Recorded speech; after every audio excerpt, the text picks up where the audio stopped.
Saudações a todos, espero que todos estejam bem. Trago aqui mais um vídeo e desta vez, neste vídeo, vou falar sobre a norma 16, a NIRF 16, que é Ativos Tangíveis de Investimentos.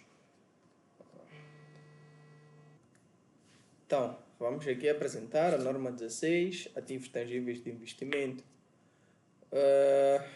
O meu nome é Zaid Chalá, estudante do ICIM, curso de Contabilidade e Auditoria, no segundo ano. O que vamos encontrar aqui na minha apresentação? Vamos ter os objetivos da norma, o âmbito, vamos ter aqui alguns exemplos, reconhecimento, a mensuração no momento do reconhecimento, vamos ter as políticas contabilísticas, vamos ter o modelo do justo valor, o modelo do custo, transferências, divulgações e, como sempre nos meus vídeos, os pontos-chave. Então, vamos aqui de forma introdutória, antes de começar a falar do objetivo, eu quero salientar que esta norma ela trata especificamente de um tipo de propriedade, de um tipo de ativo, que é aquele ativo que uma empresa detém não para usar no negócio, mas sim para ganhar rendas ou para valorizar. Então, isso aqui é como um investimento imobiliário feito pela empresa. Então, vamos aqui aos objetivos desta nossa norma. Então, o objetivo desta norma é muito claro. Eu gostei muito desse ponto, é muito claro. O objetivo dessa norma é de estabelecer como deve ser contabilizado este tipo de ativo. Então, aqui vai nos levantar três grandes questões. Quando devemos reconhecer, ou melhor, quando é que o ativo entra no balanço da empresa, como mensurar, nesse caso, qual é o valor pelo qual o ativo deve ser registrado, tanto no momento em que adquirimos e como nos anos seguintes. E também esta norma vai nos trazer aqui como objetivo estabelecer as divulgações exigidas nas demonstrações financeiras. Então, o que divulgar, quais informações a empresa é obrigada a divulgar nas notas das demonstrações financeiras, para que os utilizadores, dessas demonstrações financeiras, nesse caso já sabemos quem são, investidores, credores, Estado e por aí fora, possam compreender a situação real da nossa empresa. Então, se esta norma não existisse, cada empresa ia registrar estes ativos de maneira diferente. Então, ia tornar praticamente impossível comparar as demonstrações financeiras entre as empresas. Então, este aqui é o objetivo desta norma. Então, esta norma vai nos ajudar a definir os critérios de reconhecimento e mensuração, estabelecer as divulgações exigidas nas demonstrações financeiras e também a estabelecer o tratamento contabilístico dos ativos tangíveis de investimento. Passando aqui ao âmbito dessa nossa norma. Como definição, de forma breve, esta é uma das partes mais importantes da norma, porque define exatamente o que é um ativo tangível de investimento, ou o que é que nós consideramos um ativo tangível de investimento. Então, ativo tangível de investimento é um ativo detido pelo proprietário ou pelo locatário numa alocação financeira, que isso pode ser um terreno, um edifício ou parte desses dois. E para considerarmos um ativo tangível de investimento, a propriedade deve reunir duas condições, que são, a primeira condição, o que é? Então, tem que ser um terreno, um edifício ou parte de um edifício. Este edifício ou terreno pode ser retido pelo próprio dono ou por um locatário, no âmbito de uma locação financeira. Então, isto quer dizer o que em outras palavras mais simples? Mesmo que a empresa não seja proprietária legalmente, se tiver uma alocação financeira, Logo, pode-se tratar o ativo como seu ou como sendo da empresa.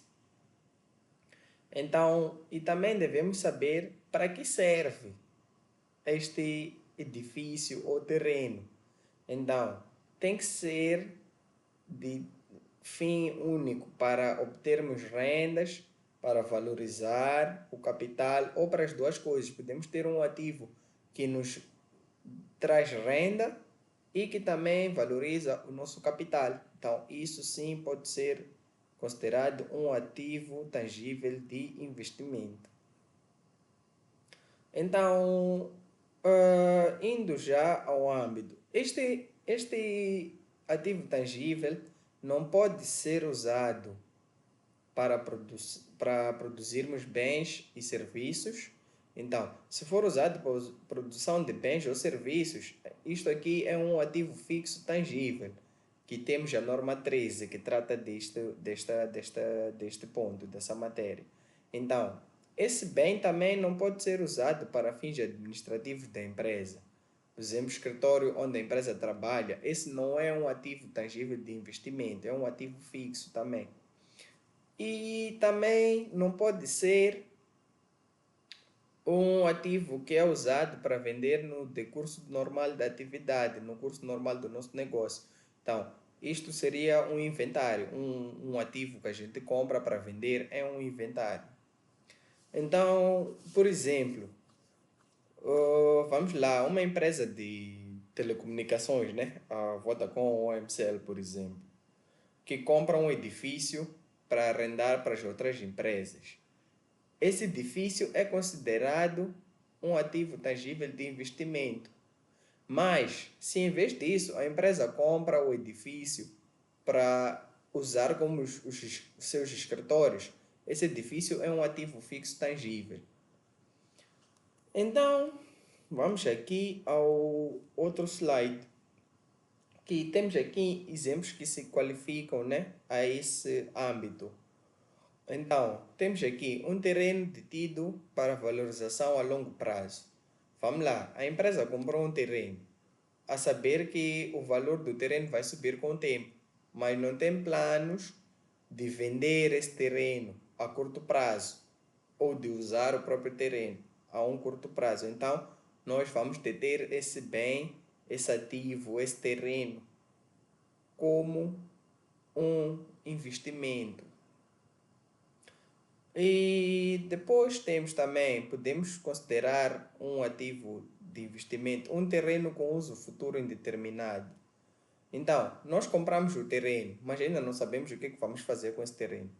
Enquanto não há decisão, a norma diz-nos que se presume que é para valorização. Então, assim sendo, é tratado como ativo de investimento. Então, esse terreno nós compramos, ainda não temos ideia para comprarmos, estamos a guardar dinheiro. O terreno vai valorizando. Então, a norma prevê que se a gente compra sem ter ideia ainda do que vamos fazer com o terreno está a valorizar. Então, é considerado sim um ativo de investimento. Também temos um edifício arrendado a terceiros. Um edifício que é nossa propriedade, mas que nós arrendamos para terceiros. Então, vamos lá. A empresa tem um edifício. Temos um prédio, por exemplo, ou mesmo uma casa, ou qualquer que seja o edifício que a empresa tem.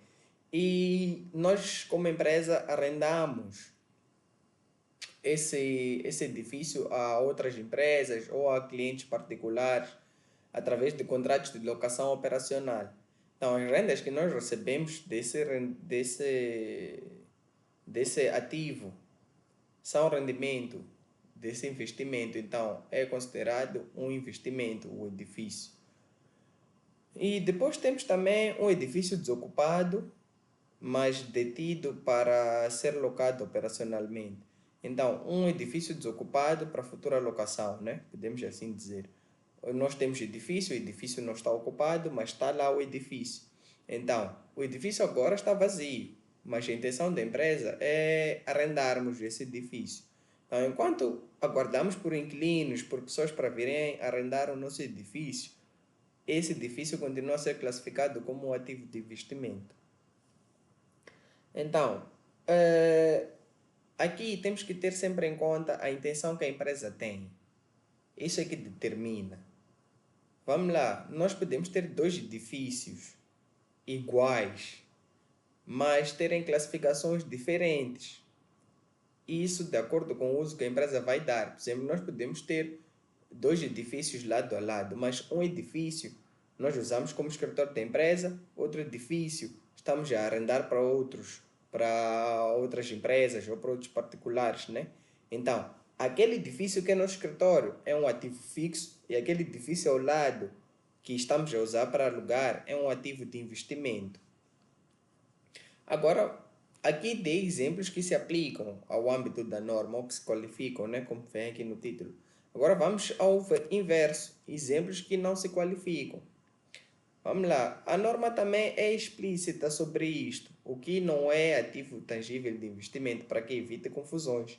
Então, eu vou aqui deixar alguns exemplos. Vamos lá, ativos para venda no decurso normal da atividade. Vamos lá ver. Temos um exemplo de uma empresa de construção que constrói casas ou edifícios para vender. Então, essas casas ou edifícios que essa empresa de construção faz para vender são inventários e não são ativos de investimento, porque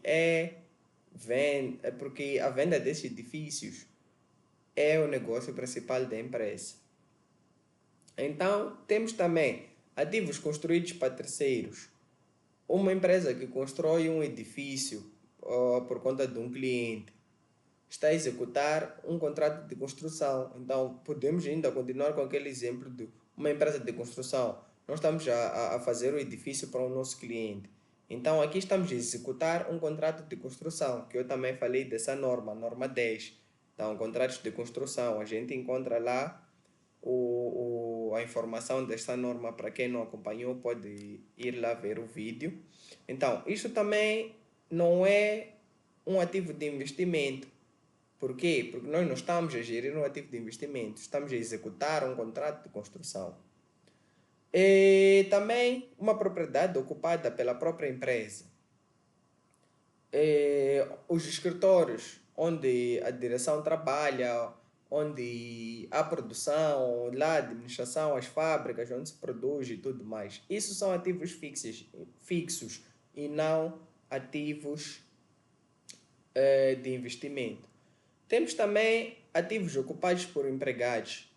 Quer esses empregados paguem rendas ou não, a taxa do mercado, né? A empresa. Então, mesmo que a empresa cobre rendas aqui aos empregados, se a propriedade está a ser usada pelos trabalhadores, como habitação de serviço, por exemplo, não se qualifica como ativo de investimento. Suponhamos que a empresa está aqui em Maputo, chamamos um trabalhador de Nampula para cá. Então a gente dá aquela casa ao nosso trabalhador. Isso não é um ativo de investimento, mas também é um ativo fixo. E temos ativos locados a terceiro sob locação financeira. Então, já sabemos que locação financeira, quando a empresa cede um ativo a outra entidade através de uma locação financeira, quem detém o ativo no balanço é o locatário.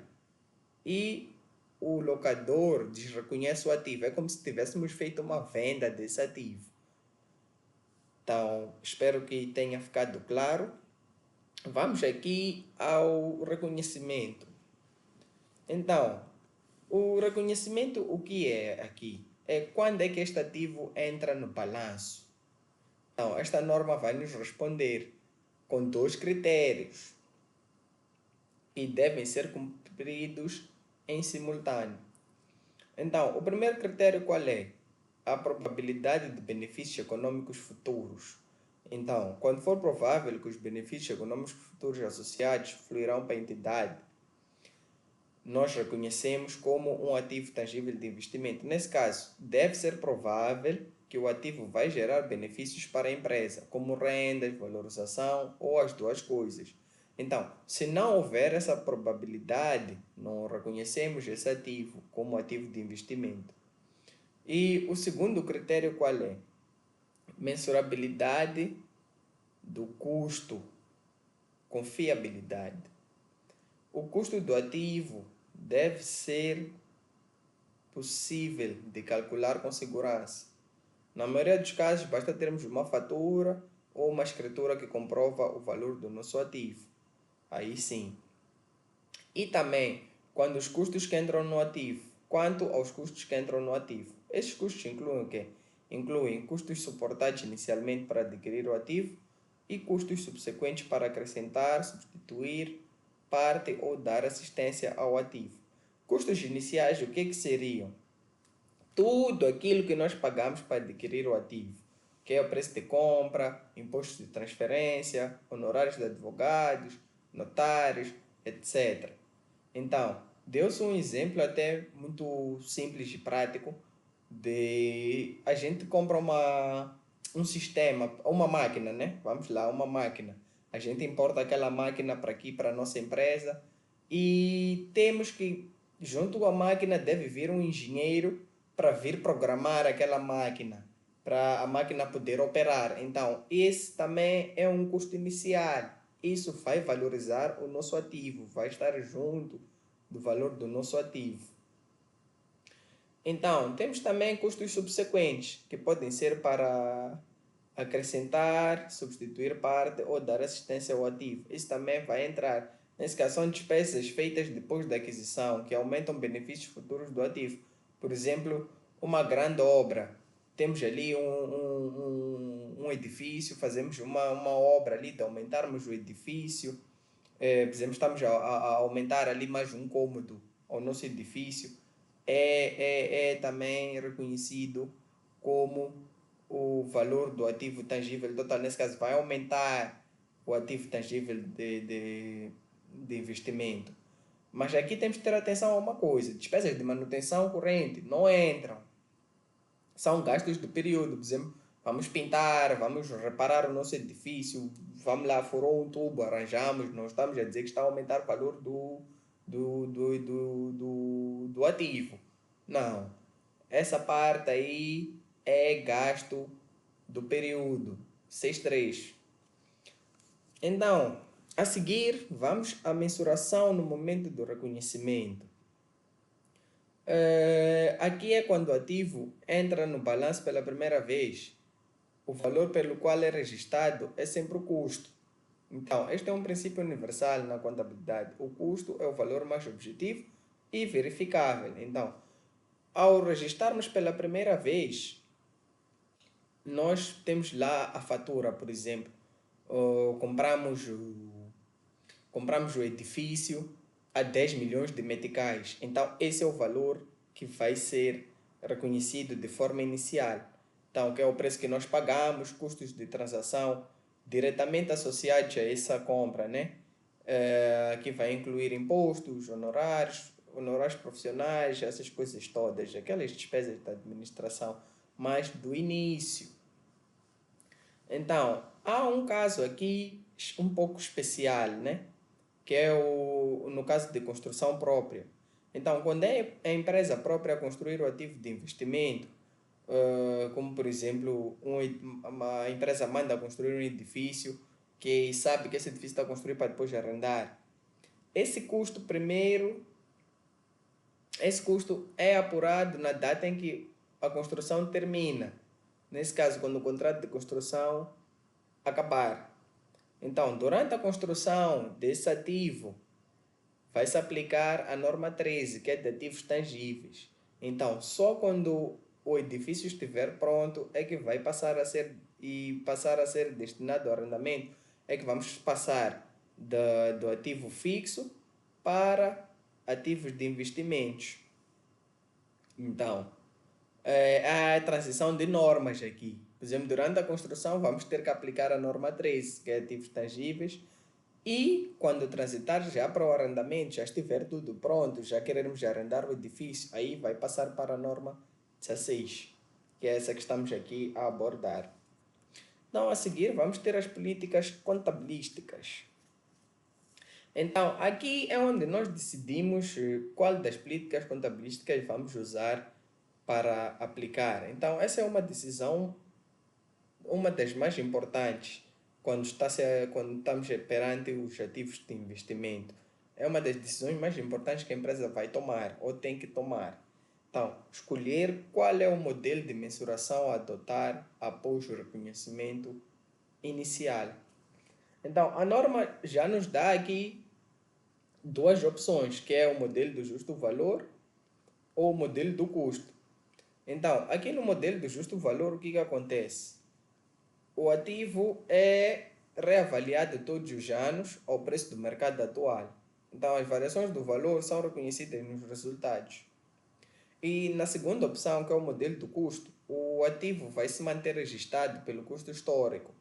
Então, deduzido das depreciações acumuladas e de perdas por imparidade, tal como prevê a norma 13. Então, esta norma, em parte, tem uma ligação com a norma 13. Então, aqui há uma regra a escolher. Há uma regra.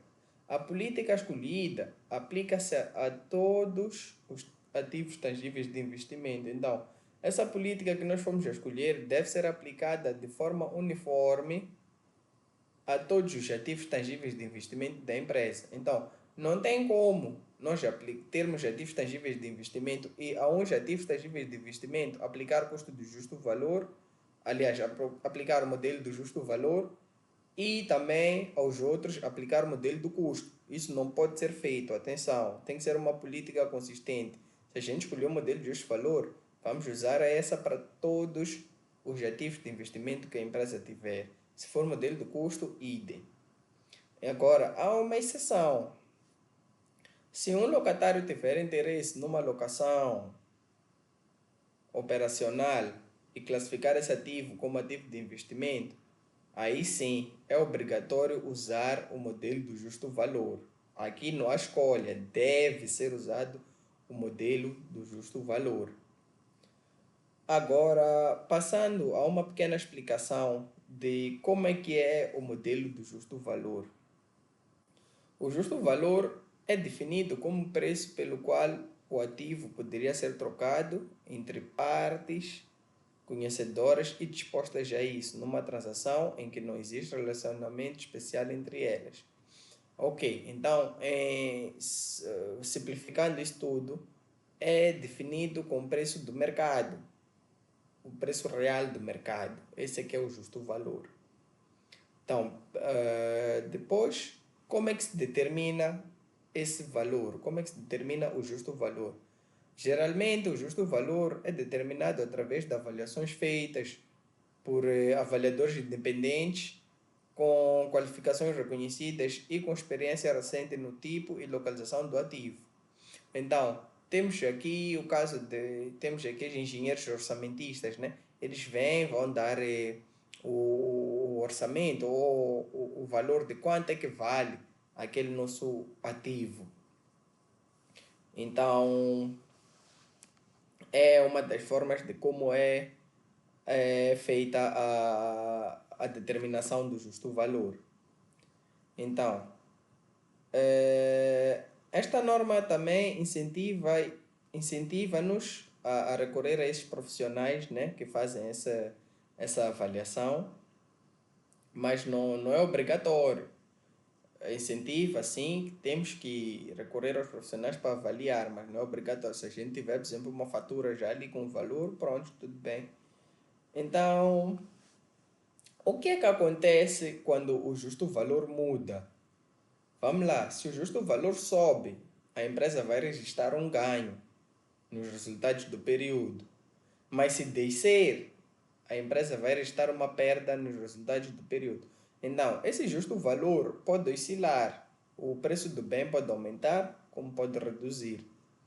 Agora, isto aqui já é diferente dos ativos tangíveis, onde as variações do valor não passam pelos resultados da mesma forma. Então, aqui uma nota importante a termos em consideração é que esta norma parte do princípio de que o justo valor pode sempre ser determinado com fiabilidade. Só em casos excepcionais, por exemplo, quando não há transações de mercado comparáveis, e não existem estimativas alternativas fiáveis. Aí é que a empresa pode usar o modelo do custo para esse ativo específico. Nesse caso, o valor residual é assumido como zero sempre. Agora vamos aqui ao modelo do custo. Quando a empresa adota o modelo do custo, após o reconhecimento inicial, o ativo é mensurado de acordo com a norma 13, ativos tangíveis, que é custo menos depreciações acumuladas, menos perdas por imparidades acumuladas. O que é que significa isso? Significa que o nosso ativo vai depreciando ao longo da sua vida útil. E se houverem indícios de que o ativo perdeu valor, uma imparidade, esse valor é reconhecido como perda. Agora, o ativo nunca é ajustado para cima pelo mercado, ao contrário do modelo de justo valor. Isso aqui no modelo do custo, atenção, não é para confundirmos. Então, há uma vantagem aqui nesse modelo, mas onde há vantagem, há desvantagem, já sabemos disso. Então, a vantagem qual é de usarmos o modelo do custo? Aqui é mais simples de aplicar e não exige avaliações periódicas como o modelo do justo valor. Agora, a desvantagem qual é? O balanço não pode refletir o valor real do ativo. Nunca vamos ter como definir, nunca vai refletir no balanço o valor real do ativo. Principalmente nos mercados imobiliários, onde preços de imobiliário sempre sobem e geralmente sobem, né? Mas há épocas em que baixam também de forma significativa ao longo dos anos. Então vamos aqui passar agora às transferências. Essas transferências acontecem quando a utilização do ativo muda. Então a norma aqui é muito clara. Só se faz transferência quando há uma evidência real da alteração no uso. Não basta só a intenção da empresa, aqui tem que haver uma evidência real em que mostra que nós estamos a alterar o uso daquele ativo. Então, os casos que a norma prevê, quais são? Temos aqui de ativo investimento para propriedade ocupada. Então, início da ocupação. Vamos transferir de ativo tangível para propriedade ocupada. Aqui o que acontece? A empresa passa a usar o imóvel no seu próprio negócio. Nesse caso estamos a dar exemplo de edifício, né? Vamos lá, por exemplo, a empresa ocupou, tinha ali o edifício que estava a arrendar, mas depois terminou aquilo e a empresa começa a usar como escritório. Aí vai passar de tangível de investimento para propriedade ocupada. Nesse caso, volta para ativo fixo.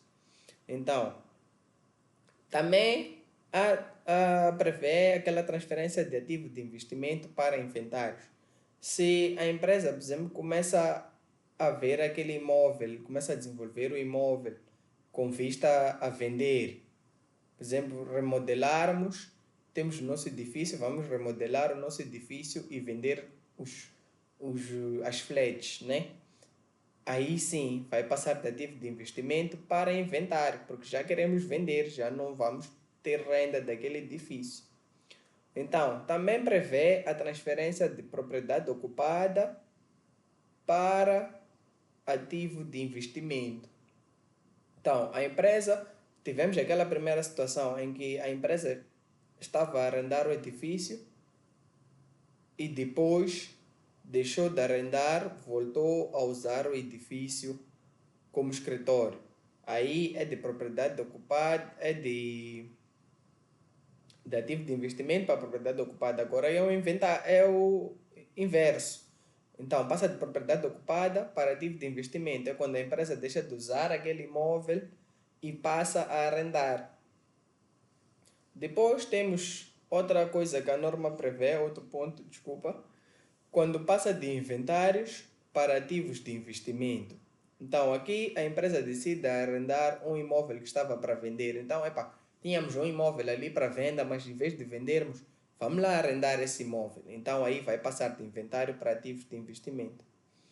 E temos aqui a parte também importante de ativo em construção para ativo de investimento. Então, quando a construção de edifício, nós falamos lá no início, temos um edifício em construção, a gente não considera como ativo de investimento ainda, mas sim é um ativo fixo. Então, depois de terminar a construção, podemos sim passar para o ativo de investimento. Isso se aquele edifício estivermos a construir com o fim de arrendar. Agora vamos lá, transferências, tratando no justo valor. Como é que são tratadas as transferências pelo justo valor? O tratamento das transferências, o tratamento contabilístico das transferências vai depender do modelo que a empresa adotou e da direção da transferência. Então, este é um ponto tecnicamente um pouco complexo. Vamos lá. Transferência para propriedade ocupada ou inventários. Aqui, o ativo vai ser da categoria de investimento e entrar na outra categoria, que é inventários ou propriedade ocupada. Então, o valor que serve de base aqui, o valor que vamos considerar para na nova categoria é o justo valor à data da transferência. Ou seja, em outras palavras, o ativo vai entrar na nova categoria já valorizado ao preço real do mercado. Depois temos a propriedade ocupada, que passa de ativo de investimento, propriedade ocupada que passa para ativo de investimento pelo justo valor. Aqui. Então, aqui a empresa vai deixar de usar o imóvel, né? E passar a arrendar. Então, aqui vai adotando o modelo do justo valor. Se o justo valor for diferente da quantia escriturada, que é custo menos depreciações, a diferença é tratada como uma revalorização, tal como prevê a norma 13 para os casos de revalorizações de ativos fixos. Depois temos também inventários para ativos de investimento pelo justo valor. Tínhamos o imóvel que estava para ser vendido, né? Mas depois, em vez de vender, a gente arrenda. Então, qualquer diferença entre o justo valor e o valor anterior, que era o custo do inventário, vai diretamente para os resultados do período. Depois temos a conclusão de construção própria. Aqui, quando o imóvel que a empresa estava a construir para arrendar fica pronto, a diferença entre o justo valor e o custo de construção é também reconhecida nos resultados da empresa. Agora vamos lá, em caso de alienações, como é que funciona? A alienação, acredito que sabemos, mas vou deixar aqui claro, é o momento em que o ativo vai sair do balanço. Pode ser porque foi vendido, pode ser porque ficou definitivamente fora de uso e não se esperam quaisquer benefícios futuros dessa alienação. Então, quando se desreconhece, né, ou deixa de ser conhecido quando o ativo é vendido ou cedido, quando é permanentemente retirado de uso e não ficamos à espera de nenhum benefício futuro dessa alienação, nenhum benefício econômico futuro dessa alienação. Então, depois temos também os ganhos ou perdas do abate ou alienação. Aqui, esses ganhos ou perdas do abate ou alienação são determinados pela diferença entre os proveitos líquidos da alienação e a quantia registrada do ativo.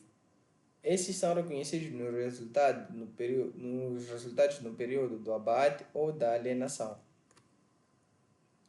Vamos agora às divulgações gerais. O que é que a entidade deve divulgar? Então, aqui as divulgações, o que é que são? São as informações que a empresa é obrigada a apresentar nas notas, as demonstrações financeiras. Estas divulgações vão servir para que os utilizadores das demonstrações financeiras possam compreender a natureza, o valor, o risco e riscos associados aos ativos de investimento. Então, estas divulgações obrigatórias para todas as entidades incluem o seguinte: qual é o modelo adotado aqui? Nós devemos divulgar qual é o modelo que a empresa ou a entidade, né, adotou para para a valorização, né? Que foi ou o modelo do justo custo, do justo valor ou o modelo do custo. Devemos também divulgar quais foram os critérios de distinção, ou seja, como é que a empresa distingue os ativos de investimento das propriedades ocupadas. Aqui é importante distinguir quando não temos uma separação óbvia, né? Então é importante também divulgar como é que a empresa consegue distinguir isso. Então, também é obrigatório divulgar os métodos e pressupostos usados na determinação do justo valor. Ou seja, deve-se divulgar como é que foi determinado, se foi com base em dados de mercado ou noutros fatores, quando usamos o justo valor. E depois também, se o justo valor foi determinado, por exemplo, por um avaliador independente, deve ser aqui também divulgado se o justo valor foi ou não determinado por um avaliador profissional externo. Se não foi, esse fato também deve ser divulgado. E depois temos também outra divulgação obrigatória: os rendimentos das rendas e gastos operacionais. É importante divulgar quanto é que a empresa recebeu de rendas durante o período e também quanto é que gastou na manutenção dos ativos que geraram rendas e daqueles que não geraram rendas. Então agora vamos aqui de forma separada ver as divulgações do modelo de justo valor. Quais são? Temos é feita a reconciliação das quantias registradas no início e no fim do período, que vão mostrar adições resultantes de aquisições e de despesas subsequentes reconhecidas. Então, aquisições, vamos ter que divulgar novos ativos adquiridos durante o período. Aquisições por concentrações empresariais, que é aqui adições resultantes de concentrações de atividades empresariais, que são ativos que foram incorporados a nós por uma fusão ou aquisição de uma empresa. A gente fez uma fusão com uma empresa que também tem um ativo de investimento, temos que também divulgar. Ou se foi, adquirimos uma empresa que tinha lá ativos tangíveis de investimento, também devem ser divulgados. Então, ativos classificados como detidos para venda. Esses ativos que saíram desta categoria de ativos de investimento e passarem para estar ativos detidos para vendas também devem ser divulgados. Ganhos ou perdas líquidos de ajustamentos do justo valor. Todas aquelas variações de valor reconhecidas nos resultados também devem ser divulgadas. Temos aqui as transferências de entradas, entradas ou saídas, exemplo de inventários e propriedade ocupada. Se saiu de inventário ou propriedade ocupada para ativo tangível de investimento, também deve ser divulgado. E também outras alterações, qualquer outra variação na quantia escriturada deve ser divulgada. Então, isto aqui é uma reconciliação. Essa reconciliação é importante porque vai nos dar uma visão completa de tudo aquilo que aconteceu com os nossos ativos durante o ano. Agora vamos às divulgações do modelo de justo custo. Aqui no modelo de justo custo, para além daquela informação que temos no slide anterior, a entidade aqui deve divulgar o quê? Deve divulgar também os métodos de amortização, qual é o método que usou, se é aquele de cotas constantes, entre outros. E depois também deve divulgar a vida útil ou taxas de amortização do bem. Nesse caso, qual é a percentagem anual que o bem amortiza ou em quantos anos o bem amortiza. Depois, também deve registrar a quantia bruta e a amortização acumulada no início e no fim do período. Então, o custo original e o total já amortizado devem ser divulgados no início e no fim do período para ficar transparente em quanto é que variou o nosso ativo. E depois, as perdas por imparidade também devem ser divulgadas de forma obrigatória. Então, quantas foram reconhecidas e quantas foram revertidas durante o período. Isto de acordo com a norma 18. É importante ver, porque estas normas também andam juntas. E depois temos aqui, é importante também divulgar o justo valor dos ativos tangíveis de investimento, mesmo usarmos o modelo do custo. Nós temos que divulgar, ou seja, a empresa tem que divulgar o justo valor estimado dos seus ativos de investimento, para que os nossos utilizadores possam comparar com o valor contabilístico. E passo aqui já aos pontos-chave daqui desta norma. Vamos lá. Aqui vamos consolidar só algumas ideias principais, né? Que é o que temos que ter em conta ao falar desta norma. Ok. A finalidade. A finalidade do bem é que decide como vamos classificar o bem. O que vai distinguir um ativo tangível de investimento de qualquer outro ativo tangível é a sua finalidade. Nesse caso, ativo tangível de investimento, são aqueles detidos para obter rendas ou valorização, não para uso próprio ou venda. O reconhecimento só entra no balanço quando os benefícios econômicos são prováveis e o custo pode ser mensurável com fiabilidade. Então, inicialmente nós sempre vamos registrar pelo custo. E depois também é importante saber que nós temos dois modelos com implicações totalmente diferentes, que é o modelo do justo valor, que são ganhos ou perdas nos resultados, ou o modelo do custo, com depreciação. E temos também as transferências, é um outro ponto importante a ter em consideração quando falamos desta norma.